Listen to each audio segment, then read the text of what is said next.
Hi everyone, I'm back to read the next Josefina story. This one's called Josefina Learns a Lesson. This is book 2 from the Josefina stories, and it is set in 1824. And I will go ahead and read the inside of the book and we'll find out what this one is about.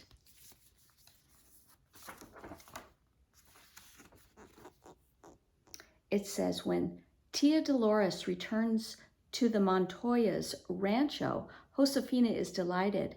But soon after she arrives, a flash flood kills hundreds of the family sheep. Tia Dolores suggests that the Montoyas could recover from the terrible loss by starting a weaving business. Mama would never have done something like that. But Papa likes the idea, and Josefina learns to weave. Then Tia Dolores decides to teach the girls how to read. Mama didn't read, but Josefina is excited to learn. And then she begins to worry. Will all these changes make the girls forget Mama? The answer to Josefina's question comes in an unexpected way and teaches her an important lesson about love. Okay, and that is what this one is about. Let's go ahead and read it, and we will find out more.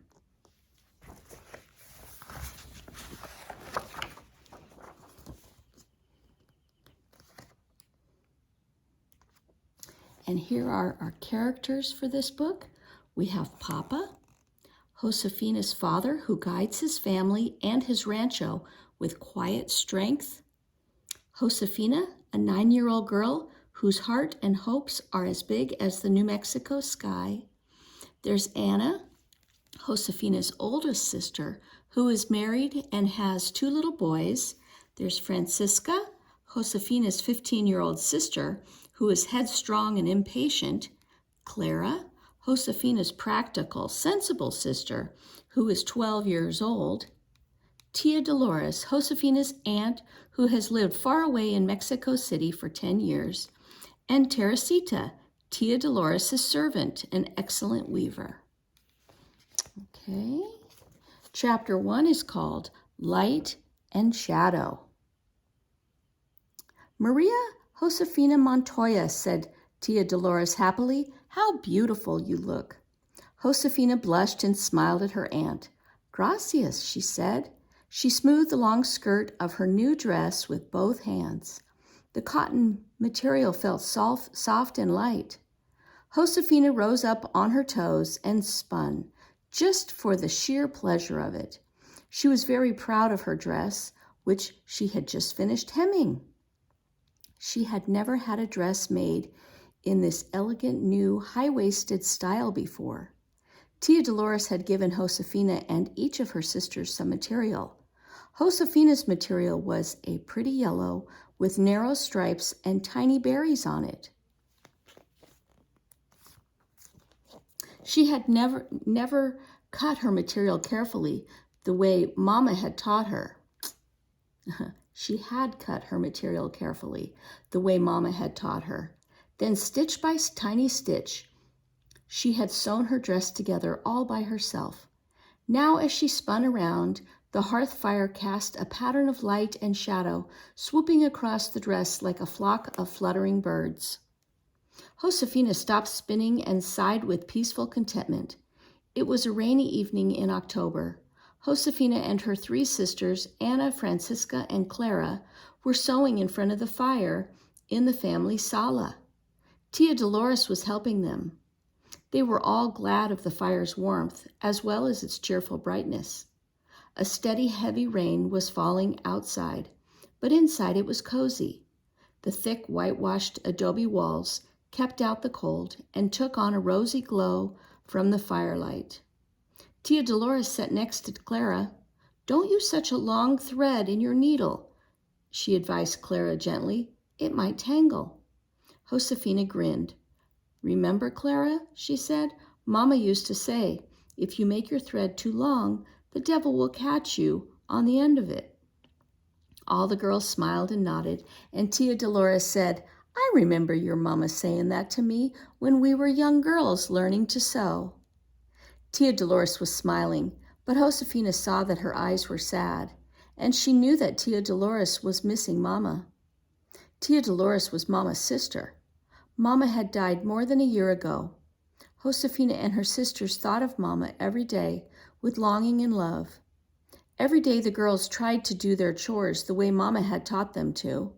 They tried to be as respectful, hardworking, and obedient as she would have wished them to be. Every day they recalled her wise and funny sayings and songs, and every day they remembered her in their prayers. The first year after Mama's death, the four sisters had struggled hard to run the household. Then at the end of summer, Tia Dolores had come to visit. She was on her way home from Santa Fe from Mexico City, where she had been living for 10 years. During her visit, the girls had realized how much they needed someone like her, someone to help them and teach them as Mama used to do. Tia Dolores kindly agreed to come and live on the rancho for a while. She went to Santa Fe to see her parents for a month, but she kept her promise and returned to the rancho with her servant, Teresita, in time to help with the harvest. Tia Dolores had been back for 2 weeks now, and Josefina was glad. As Clara shortened her thread, she looked at Josefina's dress. "You'll get a lot of good wear out of that dress," she said. Clara was next to Josefina in age. She was sensible and straightforward. "It was a good idea to make it too long. That way you can grow into it."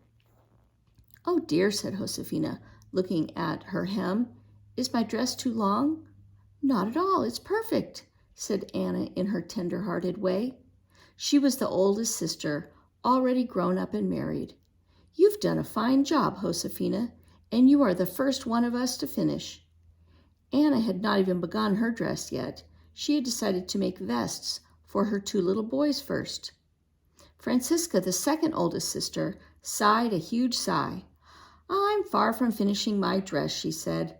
"I've still so much to do." "You shouldn't have chosen such a fancy dress pattern," said Clara, pricking her material with a sharp needle. Tia Dolores had given Francisca a sewing diary that showed all the latest styles from Mexico City, and the girls had each chosen a dress pattern to follow. Clara was making a dress that was plain and simple.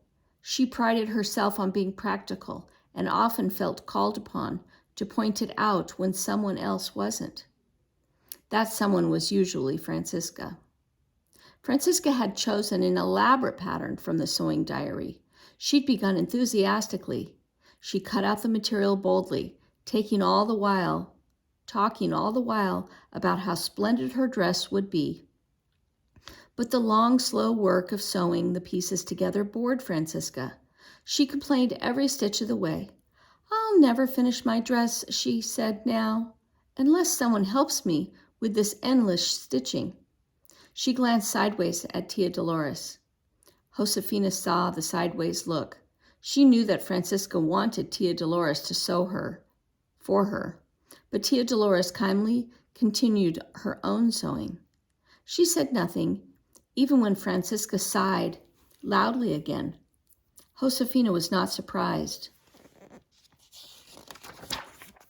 In the past 2 weeks, she had learned that Tia Dolores was always willing to give help and advice, but she would not do the girls' work for them. A few days ago, Josefina and Tia Dolores had worked together in the corner of the back courtyard where Mama's flowers grew. Tia Dolores showed Josefina how to prepare the flowers for the winter. She explained how to cut back the dead stems and cover the earth with leaves to protect it from ice and snow. She watched with care to be sure Josefina was doing everything correctly. Tia Dolores helped, but she made it clear that the flowers were Josefina's responsibility. "I want you to know how to care for them by yourself after I leave," she said. "I know you can do it. I have faith in you."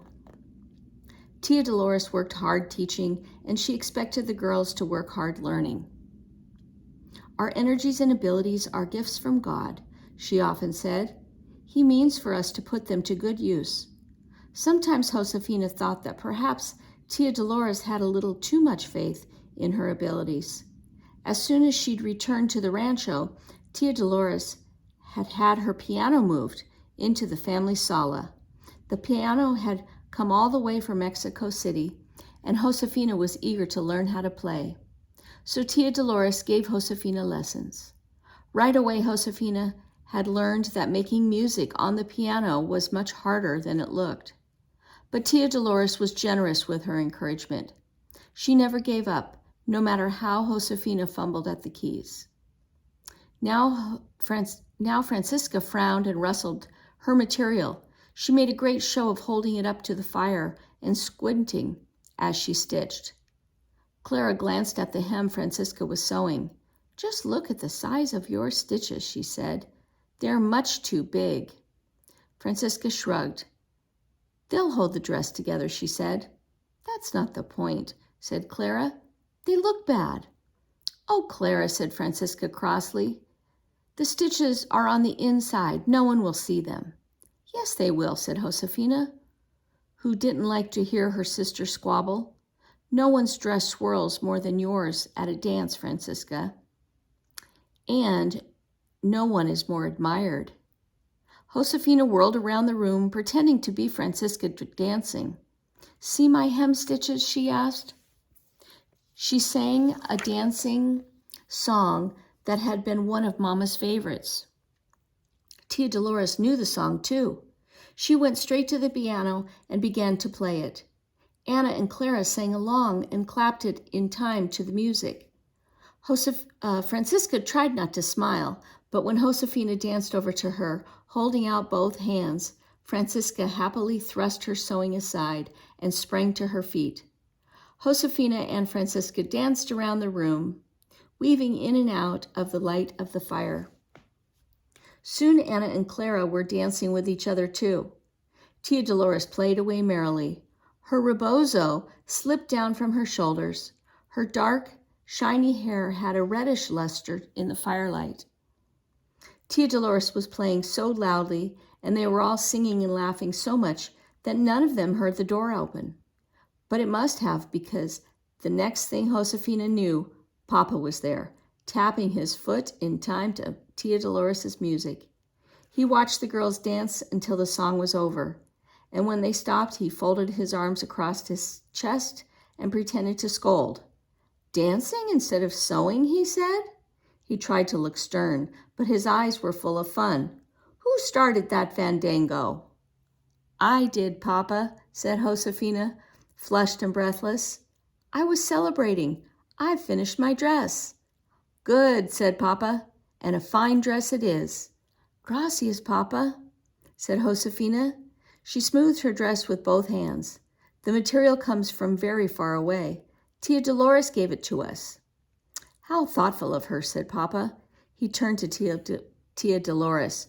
"You are very kind to my daughters. Gracias." Tia Dolores looked pleased. "My father bought the material this summer from the traders who came to Santa Fe from the United States. The traders brought all sorts of things to trade, tools and cloth, paper and ink, and pretty material," Josefina added happily. "See," said Papa. "I know about the Americanos and the trail they follow. They first came to Santa Fe 3 years ago. Before that, it was illegal for them to come to New Mexico." He looked thoughtful. "I hope that trading with the Americans will be a good thing. I've heard that the traders need pack mules, so I'm raising some to take to Santa Fe next summer. I'll sell or swap the mules to get tools and other things we need at the rancho. It should be a profitable business." "Oh, Papa," Josefina asked, "may we go to Santa Fe with you next summer?" "Perhaps," said Papa, smiling at her eagerness. "But right now, I think all of you girls had better go to bed. I'm going to the village." "It's because of the storm that I'm going," said Papa, as he put on his hat. "I want to be sure that Magdalena is all right." Tia Magdalena was Papa's sister. She was much older than he was, and she lived alone in the village about a half a mile from the rancho. Her roof is not as strong as it should be, and her house is near the stream. I'm worried about flooding. Most of the time, nothing is more welcome than rain, but it's unusual for it to rain this late in the year, and such a hard rain can mean trouble. Josefina listened. They'd been making so much noise, they hadn't noticed that the wind had an angry sound to it now, and the rain was coming down harder and harder. She watched Papa as he put on his wooden serape. Even that wouldn't keep him dry tonight. Josefina turned a worried face to face up her Papa. Now, there's no need for you to worry, my Josefina, Papa said in his high above in his deep, comforting voice. Our house is high above the stream. God will keep you safe, and your Tia Dolores is here to look after you. Si, Papa, said Josefina, but if the stream floods? Our harvest is safely in, said Papa. We'll move the animals to higher ground if we need to. Now come and say good night to me before I go. The girls knelt before Papa, the palms and the fingers of their hands pressed together as for prayer. Papa gave each girl his blessing and kissed her praying hands.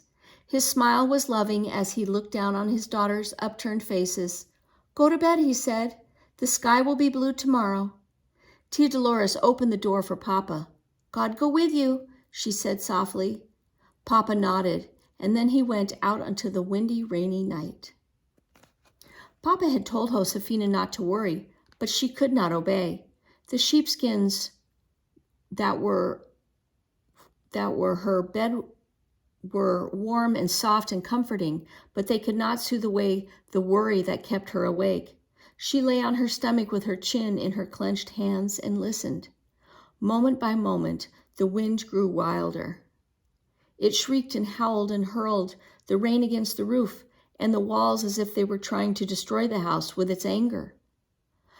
Josefina shivered at the sound of the storm's rage. Oh, please let Papa be safe, she prayed. Please. She was glad she couldn't sleep. She hoped her prayers would protect Papa. And so the church bell rang in the night. Josefina was already awake.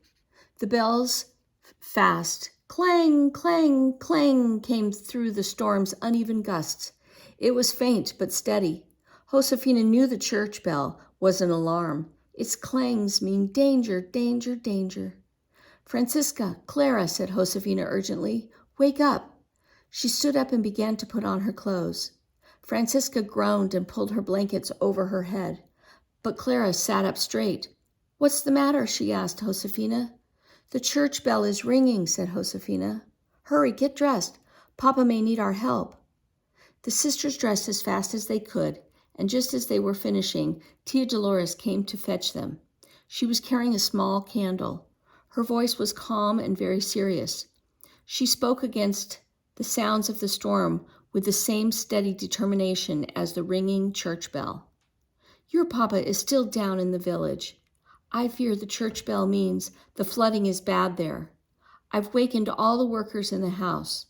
Some will help the animals to get to higher ground. Others will try to build up the stream's blankets so that the stream won't flood the fields. I've told Anna she must stay with her boys. But I want you girls to come with me. You must save as much as we can from the kitchen garden. Josefina, Clara, and Francisca followed Tia Dolores. They were still under the cover of the roof when suddenly the sky was slashed in two by a jagged dagger of lightning. Its brilliant flash of light made everything white for a second. Then the light disappeared and the night seemed even darker than before. Boom! A huge clap of thunder crashed so loudly it shook the house. Josefina stepped back trembling. What's the matter? Tia Dolores asked. It's the lightning, Francisca answered. Josefina is afraid of it. Crack! Lightning split the sky again. Josefina couldn't move. All her life she had feared lightning. Mama had understood. She would hug Josefina to her and wrap her rebozo around both of them. She'd cover Josefina's eyes with her hands so that Josefina wouldn't have to see the wicked flash of light or the plunge into darkness.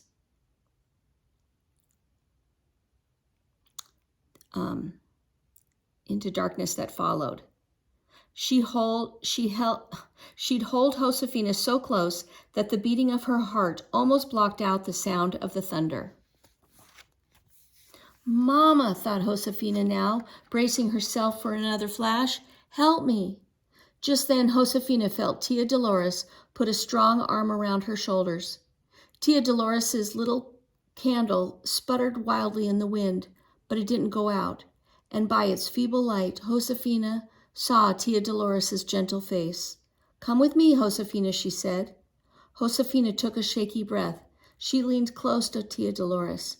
Together they stepped forward. Clara and Francisca followed behind.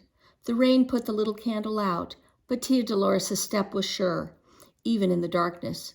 She led the girls across the front courtyard, through the passageway, and into the back courtyard. As they passed Mama's flowers, Josefina remembered that Tia Dolores had said when they'd worked together, I know you can do it. I have faith in you. Lightning sliced the sky, and thunder boomed again and again. Josefina shuddered, but Tia Dolores' arm gave her courage. She stayed within its safe hold as they went out the back gate to the kitchen garden. Carmen the cook and her husband, Miguel, were already filling big baskets with squash, beans, chilies, and pumpkins. The kitchen garden was awash in mud. It made Josefina sad to see it. She and her sisters had worked so hard all spring and summer, tending the garden. She was sorry to pick the squash that were just not perfectly ripe, but she knew it was better than letting them be washed away or not from lying in water. And there was so much water. A river of it flushed through the center of the garden, and the rain was still coming down in torrents. Mud pulled at Josefina's moccasins and splashed up on her legs. Soon she was soaked to the skin. Her hands were numb with cold and caked with dirt.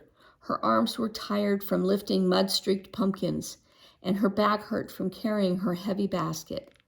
Lightning flashed all around and thunder rumbled, but Josefina bent to her work, trying to ignore the force and fury of the storm.